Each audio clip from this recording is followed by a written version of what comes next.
What's going on? Welcome back to the channel. So in this video, I want to break down 4 things that a lot of our coaching clients are doing extremely well, but one in particular that I've just noticed what he's been doing as of late from some of the coaching that we've been giving him. And so I wanted to pass that knowledge, that information over to you because I think that you're just going to be able to find value out of it. Now, I will usually have my camera set up, which is right here, right? But I'd say, you know what the heck? I want to get this video off, so I'm recording it from my iPhone, which if you notice the quality isn't necessarily as it usually is, that's why.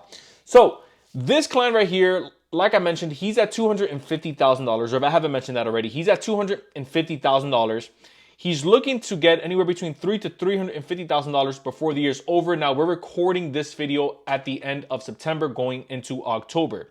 So here's 4 things that I've noticed that he's done exceptionally well in his business that, again, I wanted to share with you. So if you're looking to get business credit, if you're looking to get business funding for your business, make sure to apply either all 4 or at least one of these 4 things because it's going to help, again, scale your business a lot faster. So number 1, the way that your business is set up is extremely important. Let me loop this back around. The way that your business is set up is extremely important. I see a lot of times where someone has a business set up and they don't even know, whether they should go take the LLC route, if they should take the C Corp route, or they should take the S Corp route.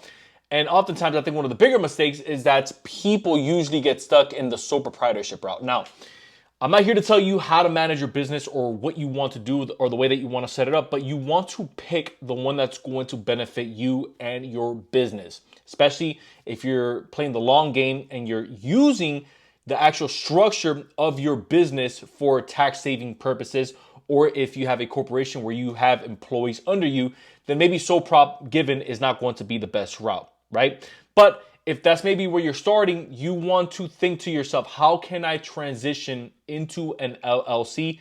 I'm going to give you 2 reasons why. Number 1, when you go from a sole prop to an LLC, you have to get a new EIN, and essentially it becomes a new business. Now, there are some workarounds that you can still use the age from that sole proprietorship in maybe some of your lending applications since you've been in business for some time. But all in all, the IRS doesn't see your business or you as 2 individuals like it would if your business entity is differentiated or set up as such. So again, this is an LLC, this is an S Corp, this is a C Corp. The second thing that I've noticed that this client has done exceptionally well is the location of their business. Now, you can either A, have your business set up in Vegas, you can have it set up in Wyoming, you can have it set up in Delaware. Obviously, there's a bunch of tax benefits on there. I'm not a CPA, so I'm not going to give you that type of advice here on this channel. But going a little bit beyond just where you want to set it up, you also want to see demographically, where are the best credit unions in your area or out of your area? This is a question that I usually like to ask my clients. Are they within a 40-mile radius or a 50-mile radius? Now, the reason why I ask that question that way is because some credit unions and some regional banks, community banks, they're not going to service you unless you are within a 40 to a 50-mile radius of them. So this is something to keep in mind, because if maybe the way that your business is set up right now is, let's say, within 100 miles of 3, 4, 5 community banks that you would be able to get some no-doc loans with, right? These are business loans that you would be able to get access to, especially as a startup where it's not going to require for you to have to show proof of any tax returns, profit and loss statements, or even financial documents like bank statements, right? Those are known as no-doc loans. They're typically capped out at $50,000. There are some programs out there that go as high as $100,000, but we'll leave that for another video because we've covered that in other videos. I'm mentioning the location aspect of your business because if you wanted to, let's say, prepare your business so it feels or it seems like it's a little bit closer to those banks, you can set up what's known as a virtual address or a virtual office. Now, I don't want you to get this confused with maybe a post office address where you're just receiving mail or a PO box. This is a physical location that you can actually walk into and A, receive mail from, and B, work out of. I like Regis. and I like Opus. And if you are, I know they have them in Central Florida. We have a company called Works. I think it's WORX or WORKX, right? So you want to find something similar to that model, which I know that Regis and Opus, it's throughout the country. And then you want to get a virtual address again in a bank and in a dense bank area, because this is going to give you more options than just going out to the Chases, the Bank of Americas, and the Wells Fargos of the world, which you can still use to scale some of your funding anyways. I'm just giving you additional pillars that you can use for your business. The third thing that you want to pay attention to is your line of work. This right here is a make or break for a lot of people. I'll tell you why.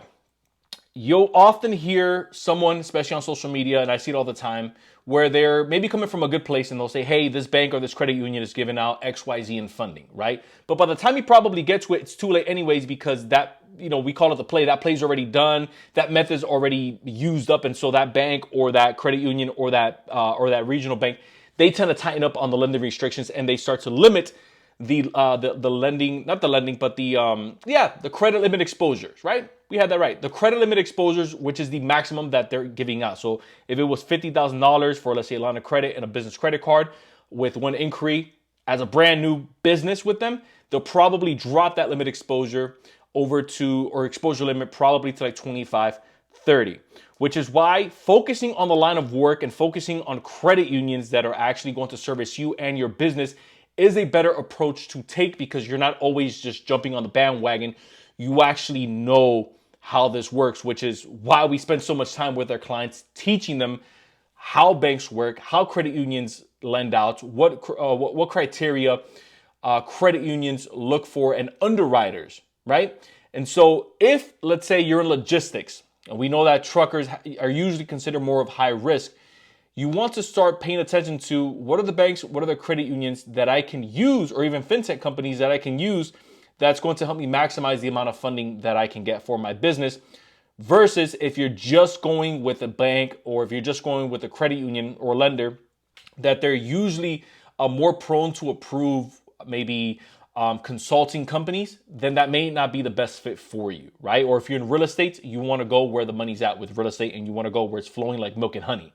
The fourth thing that I've noticed, right, especially with clients that are getting six figures in funding, but with this client going from 250 to 300, potentially 350 before the year's over, and this is the last point, is they're not neglecting personal credit. And I see this all the time where someone thinks just because I have good business credit, I can completely neglect personal credit. I think that that is misinformation. I believe that that is financial suicide. The reason for that is because the same way, and usually this drives the point home when I say it like this, if somebody's going to the gym and they're only working on their arms, but they're not working on their legs, then that leads to asymmetry. You're actually more prone to injury when you're not working out your core, your arms, your shoulders, your legs. And so you want to be proportionate, right? You want to have nice sized arms, strong arms. You want to have nice toned legs. You want to work on your cardio. You want to be a well-balanced human being. And so, Irv, what the heck does that mean in the business credit world and in the personal credit world? I often see half of the people that whenever we speak with them, they often say, oh, once I build up my personal credit or once I build up my business credit, I no longer need to focus on my business credit, right? And part of that is true, but also you want to know that there's something called corporate credit, which is when you start getting funding solely through your EIN. And vice versa to that. On the other side of that is you'll usually have someone that says, I just want to have business credit. I could care less about what happens with my personal credit. But when you're starting out, that's not the right way to go about it, because it locks you out from a lot of potential funding and business credit programs that you can get access to, especially as a startup, because we call that co-signing or PG, right? Personally guaranteeing, where if your business doesn't have the financials yet, if your business doesn't have a strong credit profile, what do you think naturally a company or a creditor is going to look at? They're going to look at your personal finances to see how that business owner has been managing their personal funds. Now, it may not be the end all, especially as you start driving revenue through your business, but it is a good indicator that they can use to tap into to approve you for funding.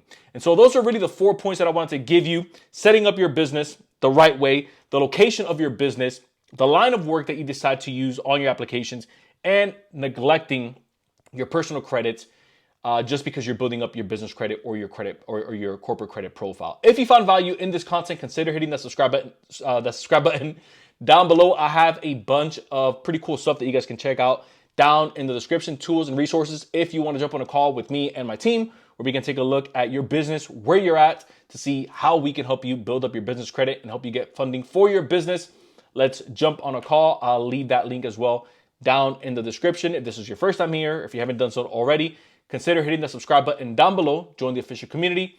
Don't forget that anytime I'm not posting on here, I'm posting over on the Inside with Irv show, which is our podcast style channel. So if you like what we have going on over here, you'll love what we have going on over there. Until next time, everyone, I will see you in the next video.